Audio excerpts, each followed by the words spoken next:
बतसवा के चूरन राजा हमही से मांगे। बतसवा के चूरन राजा हमही से मांगे। हमही से मांगे राजा हमही से मांगे।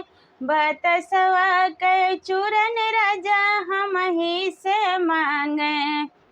सास मोरी मारे ससुर गरियावे। सास मोरी मारे ससुर गरियावे।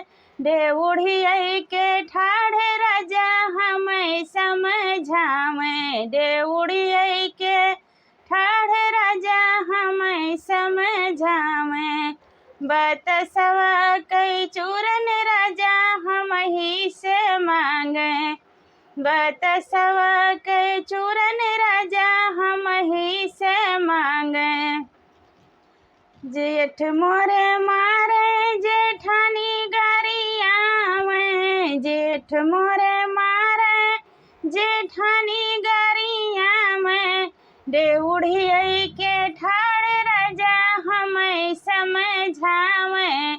देउढ़िया के ठाढ़े राजा हमें समझावे। बतसवा के चूरन राजा हमही से मांगे।